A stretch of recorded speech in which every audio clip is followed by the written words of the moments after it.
Este é o Sol. Desde o ano 10.000 a.C., a história abunda em pinturas e escritos que refletem o respeito e a adoração dos povos por este astro. E é simples entender o porquê, com seu aparecimento todas as manhãs, trazendo visão, calor e segurança, salvando-os do frio e da escuridão da noite repleta de predadores. Sem ele, todas as culturas perceberam que não haveriam colheitas nem vida no planeta. Estas realidades fizeram do Sol o astro mais adorado de todos. Todavia, muitos estavam atentos também às estrelas. As estrelas formavam padrões que lhes permitiam reconhecer e antecipar eventos que ocorrem de tempos em tempos, tais como eclipses e luas cheias. Eles catalogaram grupos celestiais daquilo que conhecemos hoje como constelações. Esta é a Cruz do Zodíaco, uma das mais antigas imagens na história da humanidade. Ela representa o trajeto do Sol através das 12 maiores constelações no decorrer de um ano. Ela também representa os 12 meses do ano, as 4 estações, solstícios e equinócios. O termo zodíaco está relacionado com o fato das constelações serem antropomorfismos ou personificações, como pessoas ou animais. Por outras palavras, as primeiras civilizações não só seguiam o Sol e as estrelas, como também as personificavam através de mitos que envolviam seus movimentos e relações. O Sol, com seu poder de dar vida e de salvar, também foram personificados como se representasse um Criador ou um Deus. Deus Sol, a luz do mundo, o Salvador da humanidade. Igualmente, as 12 constelações representaram lugares de viagem para o Deus Sol e foram nomeados por elementos da natureza que aconteciam nesses períodos de tempo. Por exemplo, Aquários, o portador da água que traz as chuvas da primavera. Este é Horus. Ele é o Deus Sol do Egito de 3.000 a.C. Ele é o Sol antropomorfizado e a sua vida é uma série de mitos alegóricos que envolvem o movimento do Sol no céu. Dos antigos hieróglifos egípcios conheceu-se muito sobre esse Messias solar. Por exemplo, Horus, sendo o Sol, tinha como inimigo o Deus Sete, que era a personificação das trevas ou da noite. E metaforicamente falando, todas as manhãs Horus ganhava a batalha contra Sete. E no fim da tarde, Sete conquistava Horus e o enviava para o mundo das trevas. Será importante frisar que trevas versus luz ou bem versus mal tem sido uma dualidade mitológica onipresente que ainda hoje é usada em muitos níveis. No geral, a história de Horus é a seguinte. Horus nasceu em 25 de dezembro da virgem Isis Mary. O seu nascimento foi acompanhado por uma estrela no oeste, que por sua vez foi seguida por 3 reis em busca do Salvador recém-nascido. Aos 12 anos era uma criança prodígio nos ensinamentos, e aos 30 anos ele foi batizado por uma figura conhecida por Anup, e assim começou o seu ministério. Horus teve 12 discípulos e viajou com eles, fazendo milagres tais como curar os enfermos e andar sobre as águas. Horus também era conhecido por vários nomes como a Verdade, a Luz, o Filho Adorado de Deus, o Bom Pastor, Cordeiro de Deus, entre muitos outros. Depois de ter sido traído por Tifão, Horus foi crucificado, enterrado por 3 dias e então ressuscitou. Estes atributos de Horus, originais ou não, parecem influenciar várias culturas mundiais e muitos outros deuses encontrados com a mesma estrutura mitológica. Atis da Firígia nasceu da Virgem Nana em 25 de dezembro. Crucificado, foi posto na tumba e 3 dias depois ressuscitou. Krishna, da Índia, nasceu da Virgem Davaki com uma estrela no ocidente assinalando sua chegada, fez milagres juntamente com seus discípulos e após sua morte ressuscita. Dionísio da Grécia nasceu de uma virgem em 25 de dezembro. Foi um professor peregrino que praticou milagres como transformar água em vinho e é referenciado como Rei dos Reis, Filho unigênito de Deus, o início e o fim, entre muitas outras coisas, e após sua morte ressuscitou. Mitra da Pérsia nasceu de uma virgem em 25 de dezembro. Ele teve 12 discípulos e fazia milagres.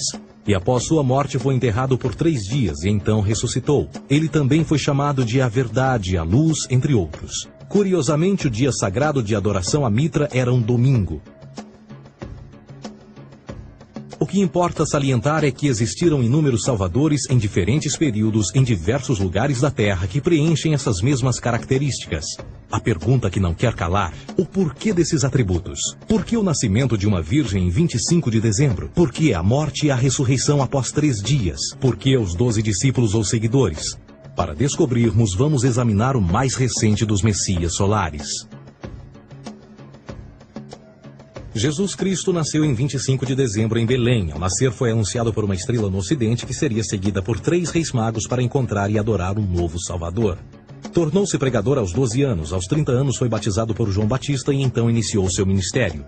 Jesus teve 12 discípulos que viajaram com ele praticando milagres como curar doentes, andar sobre a água, ressuscitar mortos. Ele também é conhecido como Rei dos Reis, o Filho de Deus, a luz do mundo, o início e o fim, o Cordeiro de Deus, entre muitos outros. Depois de ter sido traído por seu discípulo Judas por 30 moedas de prata, ele foi crucificado, posto em uma tumba e após 3 dias ele ressuscitou e ascendeu aos céus. Em primeiro lugar, a sequência do nascimento é completamente astrológica. A estrela no ocidente é Sírius, a mais brilhante do céu noturno, que a cada 24 de dezembro se alinha com outras 3 estrelas brilhantes no cinturão de Órion. Essas 3 estrelas brilhantes são chamadas hoje, como eram na antiguidade, 3 reis, 3 Marias no Brasil e Portugal. Os 3 reis e a estrela mais brilhante, Sírius, todas apontam para o nascer do Sol em 25 de dezembro. Esta é a razão pela qual os 3 reis seguem a estrela a oeste em uma ordem que apontam ao amanhecer. O nascimento do Sol.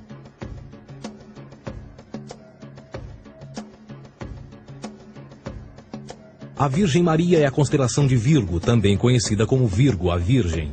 Virgo em latim significa virgem. Virgo também é conhecida como a casa do pão. E a representação de Virgo é uma virgem segurando um feixe de espigas de trigo. Esta casa do pão e o seu símbolo das espigas de trigo representa agosto e setembro, a época das colheitas. Por sua vez, Belém é a tradução ao pé da letra de a casa do pão. Belém também é a referência à constelação de Virgem, um lugar no céu, não na terra.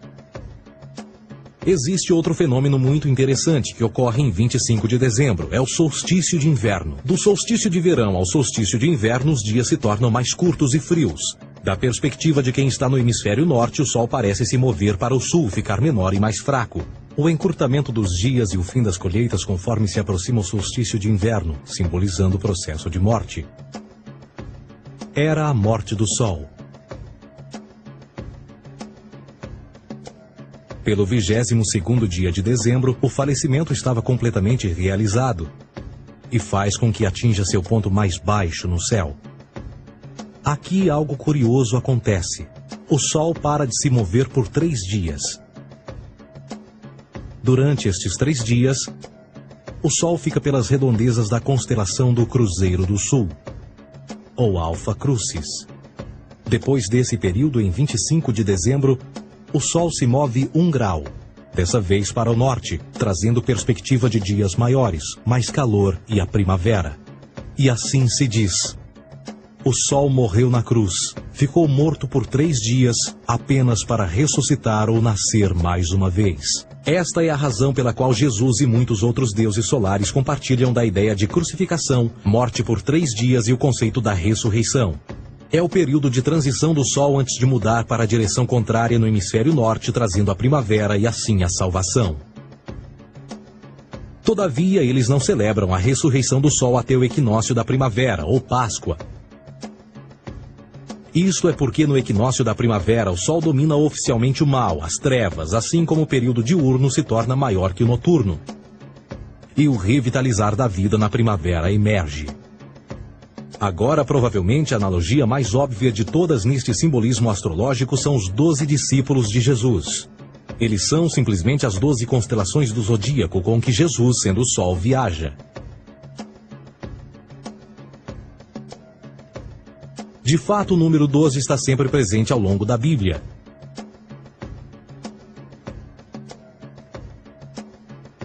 Voltando à cruz do zodíaco, o elemento figurativo da vida é o Sol. Isto não é uma mera representação artística ou ferramenta para seguir os movimentos do Sol. Era também um símbolo espiritual pagão. Uma logografia similar a isto. Isto não é um símbolo do cristianismo. É uma adaptação pagã da cruz do zodíaco.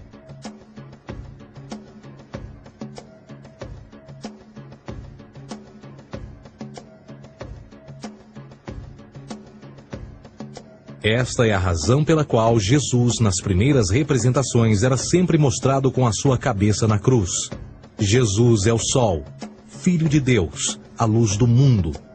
O Salvador a erguer-se, que renascerá, assim como o sol faz todas as manhãs. A glória de Deus que defende contra a força das trevas.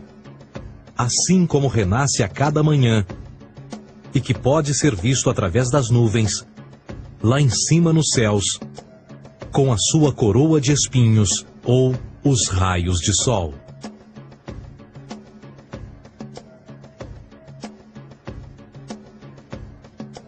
Agora, nas muitas referências astrológicas ou astronômicas na Bíblia, uma das mais importantes tem a ver com o conceito de eras.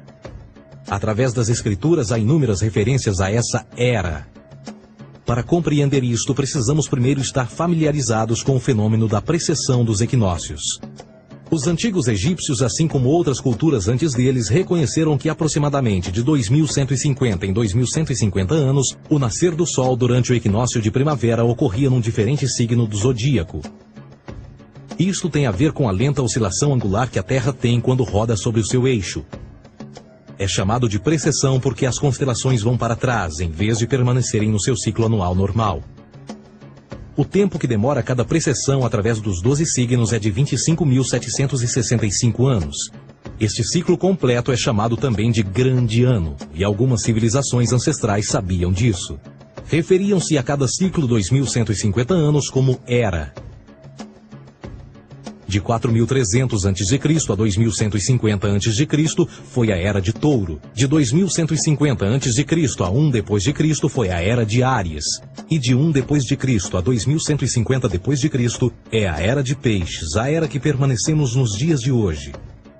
E por volta de 2150 entraremos na nova era, a Era de Aquários. Agora, a Bíblia refere-se por alto ao movimento simbólico durante 3 eras, quando se vislumbra já é uma quarta. No Velho Testamento, quando Moisés desce o Monte Sinai com os 10 mandamentos, ele está perturbado ao ver sua gente adorar um bezerro dourado. De fato, ele até partiu as pedras dos 10 mandamentos e disse a todos para se matarem uns aos outros para purgarem o mal. A maior parte dos estudiosos da Bíblia atribuem esta ira de Moisés ao fato de os israelitas estarem adorando a um falso ídolo ou algo semelhante. A realidade é que o bezerro dourado é o Taurus, touro. E Moisés representa a nova era de Áries. Esta é a razão pela qual os judeus ainda hoje assopram com o chifre do carneiro. Moisés representa a nova era de Áries. E perante esta, todos têm de largar a velha. Outras divindades, tais como Mitra, marcam essa transição também. Um deus pré-cristão que mata o touro, na mesma linha simbólica. Agora Jesus é a figura portadora da era seguinte à de Áries, a era de Peixes. O simbolismo de peixes é abundante no Novo Testamento, assim como Jesus alimenta 5.000 pessoas com pão e 2 peixes. No início do seu ministério, enquanto caminhava ao longo da Galileia, conhece 2 pescadores que o seguem. Agora reflita se voltar a ver um adesivo em formato de peixe escrito Jesus na traseira dos carros. Poucos sabem o que aquilo no fundo representa. É um simbolismo astrológico pagão para o reinado do Sol durante a Era de Peixes. Jesus assumiu também que a data do seu nascimento é também a data do início desta era. Em Lucas 22:10, quando Jesus é questionado se a próxima passagem será depois de ele ir embora, Jesus responde: Eis que quando entrardes na cidade, encontrareis um homem levando um cântaro de água. Segui-o até a casa em que ele entrar.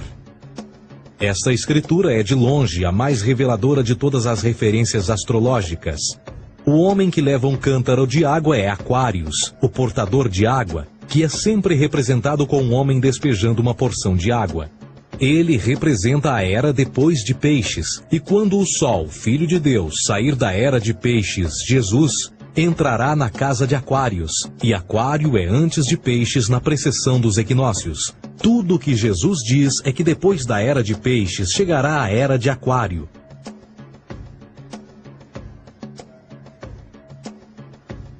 Agora todos já ouvimos falar sobre o fim do mundo. Deixando à parte o lado cartunista no livro de Apocalipse, a espinha dorsal nesta ideia surge em Mateus 28:20, onde Jesus diz: Eu estarei convosco até o fim do mundo, dos séculos em português. Contudo, na tradução inglesa da Bíblia, a palavra mundo está mal traduzida. A palavra realmente usada era aion, que significa era. Eu estarei convosco até o fim da era, o que no fundo é verdade. Jesus, como personificação solar de peixes, irá acabar quando o Sol entrar na era de Aquário. Este conceito de fim dos tempos e do fim do mundo é uma má interpretação desta alegoria astrológica. Vamos dizer que aproximadamente 100 milhões de brasileiros acreditam que o fim do mundo está próximo. Além disso, o personagem de Jesus, literalmente e astrologicamente um híbrido, só demonstra o quão plágio do deus Sol Horus do Egito, Jesus é. Por exemplo, inscrito há 3.500 anos atrás, nas paredes do templo de Luxor, no Egito, estão imagens da Enunciação, da Imaculada Concepção, do nascimento e da adoração a Horus. As imagens começam com o anúncio à Virgem Ísis de que ela irá gerar Horus, que Nefe, o Espírito Santo, irá engravidar a Virgem, e depois o parto e a adoração, e que é não mais do que o milagre da concepção de Jesus. Na verdade, as semelhanças entre Horus e Jesus são flagrantes.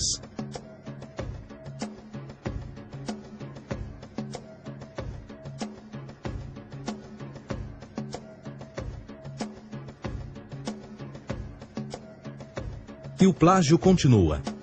A história de Noé e da sua arca é tirada diretamente das tradições. O conceito de dilúvio é presente em todas as antigas civilizações, em mais de 200 diferentes citações em diferentes períodos e tempos. Contudo, não será preciso ir muito além da fonte pré-cristã para encontrar a epopeia de Gilgamesh, escrita em 2600 a.C. Esta história fala sobre grandes inundações ordenadas por Deus, uma arca com animais salvos e até mesmo o libertário retornar da pomba, entram em concordância com a história bíblica, entre muitas outras semelhanças. E depois há a história plagiada de Moisés. Sobre o nascimento de Moisés, disse que ele foi colocado numa cesta de cana e lançado ao rio para evitar um infanticídio. Ele foi mais tarde salvo pela filha de um rei e criado por ela como um príncipe. Esta história do bebê numa cesta foi retirada do mito de Sargão de Acade por volta de 2250 a.C. Depois de nascer, Sargão foi posto numa cesta de rede para evitar um infanticídio e lançado ao rio. Foi depois salvo e criado por Aqui, uma esposa da realeza acádia. Além disso, Moisés é conhecido como legislador, portador dos 10 mandamentos e da lei mosaica. Contudo, a ideia de a lei ser passada de um deus para um profeta numa montanha é também antiga.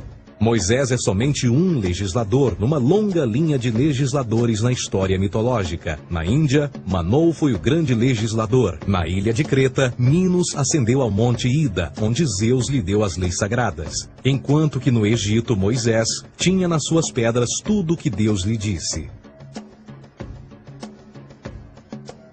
E no que diz respeito a estes 10 mandamentos, foram retiradas a papel químico do feitiço 125 do Livro dos Mortos do Antigo Egito. O que é que o Livro dos Mortos dizia? Eu nunca roubei, tornou-se tu nunca roubarás. Eu nunca matei, tornou-se nunca matarás. Eu nunca menti, tornou-se nunca levantarás falsos testemunhos, e por aí adiante. A religião egípcia é, no fundo, a base fundamental para a teologia judaico-cristã. Batismo, vida após a morte, julgamento final, imaculada concepção, ressurreição, crucificação, a arca da aliança, circuncisão, salvadores, comunhão sagrada, dilúvio, Páscoa, Natal, a passagem e muitas outras coisas e atributos são ideias egípcias, nascidas muito antes do cristianismo ou judaísmo. Justin Martyr, um dos primeiros historiadores e defensores cristãos, escreveu: quando nós, cristãos, dizemos que Jesus Cristo, nosso Mestre, foi produzido sem união sexual, morreu e ressuscitou e ascendeu aos céus, nós não propomos nada de muito diferente do que aqueles que propõem e acreditam tal como nós, nos filhos de Júpiter. Numa escrita diferente, Justin Martyr diz: ele nasceu de uma virgem. Aceite isto em comum com o que você acredita dos Perseus. É óbvio que Justin e outros cristãos cedo souberam como o cristianismo era semelhante a outras religiões pagãs. Contudo, Justin tinha uma solução. Para além de tudo o que sabemos, o diabo era em quem mandava. O diabo teve a ambição de chegar primeiro que o Cristo e criou essas características para o mundo pagão.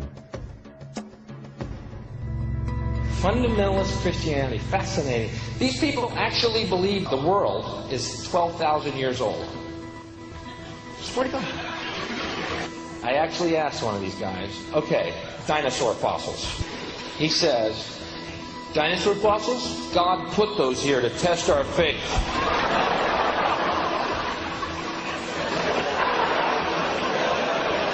I think God put you here to test my faith, dude. A Bíblia não é nada mais do que um híbrido literário astroteológico, tal como todos os mitos religiosos que os antecederam. De fato, o aspecto da transferência de atributos e umas personagens para as outras é facilmente reconhecida no próprio livro em si. No Antigo Testamento há a história de José. José era um protótipo de Jesus. José nasceu de um milagre, Jesus nasceu de um milagre. José tinha 12 irmãos, Jesus tinha 12 discípulos. José foi vendido por 20 pratas, Jesus foi vendido por 30 pratas. Irmão Judá sugere a venda de José. O discípulo Judas sugere a venda de Jesus. José começa os seus trabalhos aos 30, Jesus começa aos 30 também. Os paralelismos continuam. Além disso, haverá algum registro não bíblico da existência de mais alguém chamado Jesus, filho de Maria, que viajou com 12 seguidores e curou pessoas? Existiram muitos historiadores que viveram no Mediterrâneo durante esse mesmo período e até mesmo após a presumível morte de Jesus. Quantos desses historiadores fizeram relatos sobre a sua figura? Nenhum. Porém, para sermos justos, não significa que os defensores da existência de Jesus nunca tenham reclamado o contrário. São particularmente 4 referidos como pioneiros sobre a teoria da existência de Jesus: Plínio o Jovem, Suetônio e Tácito. Cada uma das suas máximas consiste apenas em algumas frases em que, na melhor das hipóteses, se refere a Christus ou Cristo, e que na realidade não é um nome, mas sim uma titulação. A 4ª fonte é Joséfo, cujos documentos ficou provado terem sido falsificados séculos atrás e, para infortúnio da humanidade, por muitos ainda visto como verdadeiros. Poderá alguém ter se aproveitado das ideias renascer dos mortos, a ascensão ao reino dos céus e a prática de milagres e que a partir daí tenha começado a surgir nos registros históricos? Não, porque uma vez pesadas as evidências, há grandes probabilidades da figura conhecida como Jesus nunca sequer ter existido.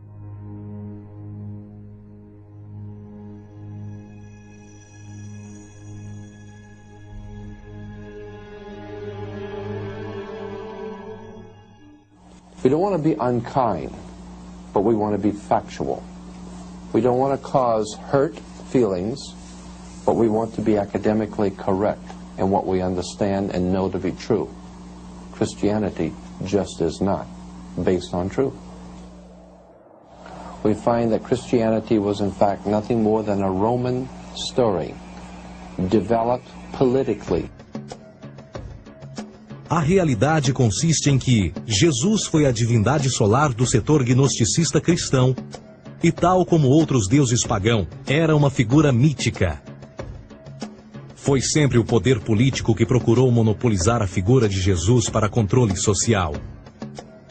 Por volta de 325 d.C., em Roma, o imperador Constantino reuniu o Concílio Ecumênico de Nicéia e foi durante esta reunião que as doutrinas políticas com motivação cristã foram estabelecidas e assim começou uma longa história de derramamento de sangue e fraude espiritual. E nos 1600 anos que se seguiram, o Vaticano dominou politicamente com mão de ferro toda a Europa, conduzindo-a a um período de obscurantismo, onde o conhecimento era apenas um privilégio da Igreja, as Cruzadas e a Santa Inquisição.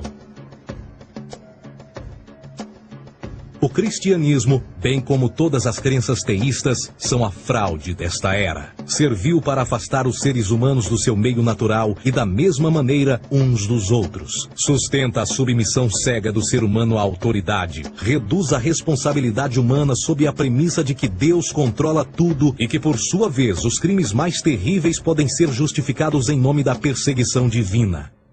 E o mais importante, dá o poder àqueles que sabem a verdade e usam o mito para manipular e controlar sociedades. O mito religioso é o mais poderoso dispositivo já criado e serve como base psicológica para que outros mitos floresçam ou justifiquem.